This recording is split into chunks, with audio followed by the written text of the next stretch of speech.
أغو فمن هم بذنب واستغفار عزيل بعفو أغو نمغمي همنا نجرموه واستغفار ما دام يجرمو دوك جرمو يكون مسانا ودي فمن هم بذنب واستغفار يجرمو دوك جرمو ينكلم وفي إكلا كان نمسا واستغفار إكلا كان يافي الله سبحانه وتعالى به أو عزيل بعفو أو جرمو من سنة ولي يافي الله سبحانه وتعالى بجرمو يافي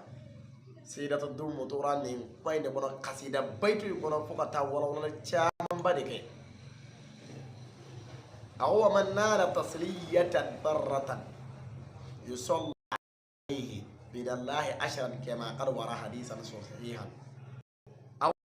ومن نال تسلية برة أقول بقول بسلاق الصلي شين كل سرقو كرسول صلى الله عليه وسلم أو الله سبحانه وتعالى كم بلك وبيصلي كشينتا كما قد ورا حديثا صحيحا هنا فور روايات أنا يجوبي حديثا صحيح وكذا دونك بوسو بيجي كاسيرة ولا في باوي لكو سيدة تدومو بوسو دوري نه كاسيرة ولا في بوسو بدو سورة دوري نه كاسيرة ولا في دار فوق كاسيرة بكو حاجة بقلبي أقوى يوم قيامتنا طوله قصير علينا أقول على قيامة جولي كنت أرجع كأسرو أو كرام النوي ما بيلا كرام النوي أفضل على قيامة جولي كنت أرجع كوسا واسما جورو أقول من ما من بيكوي كأو كرام النوي أقصو أمبلو ويوم قيامتنا طوله قصير علينا أقول على قيامة جولي كنت أرجع بلا جري أو قصير علينا كو والله كأسو أوي على قيامة جولي كنت أرجع كأسرو أو كرام النوي muso dombu dena kasire wala fi kasire ngono baytu chama ni be andena a baytu ta atartibula yoro do be ba fo ago bihi nala sayyidina adam min allah tawban ago adama alayhi salam ako ayaka tubi so ka ba allah subhanahu wa ta'ala yoro ko bihi ko kala de ala kala yoro bay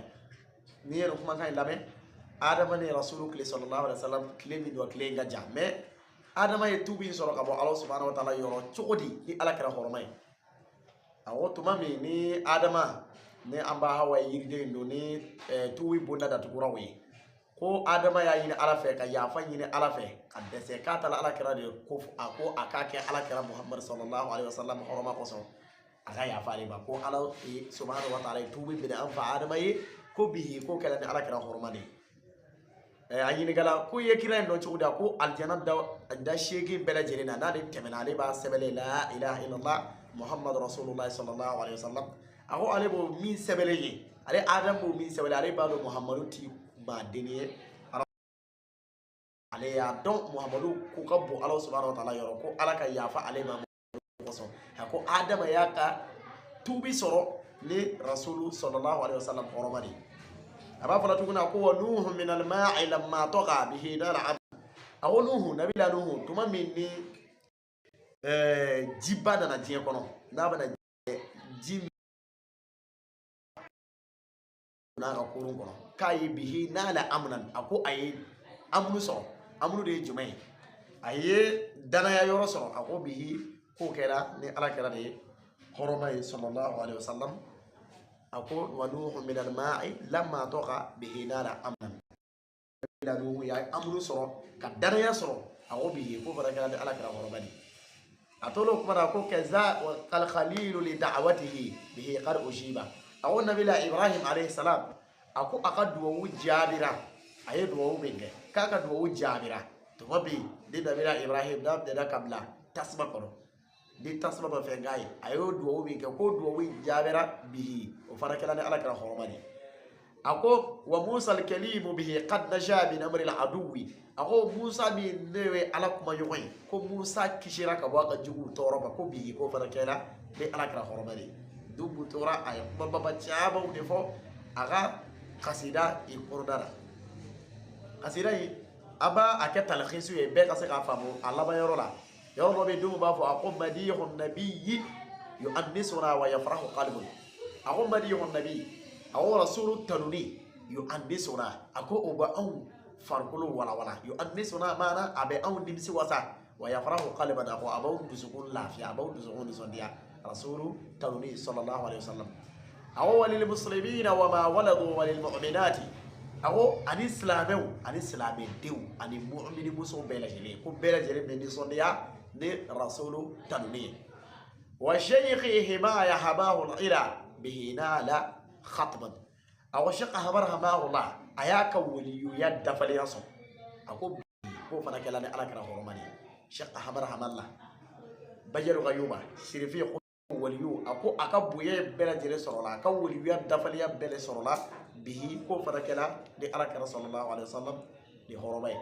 دي بيت دبلا دي كولبا كابو سي دوبك أحاجة بقلبي كندنا parce que a haja bi qalbi yɛrɛ daminɛ de kɔrɔ ko haja bi qalbi yahubbu nabi fa dhamma taqulu aw a haja bi qalbi bada ale dusuku hawjara ale dusuku yɛrɛ la yahubbu nabi di ala kira tanbi ale dusuku a yɛrɛ la bada ale dusuku hawjara di ala kira kanui ale dusuku hawjara di ala kira kanui hubbu nabi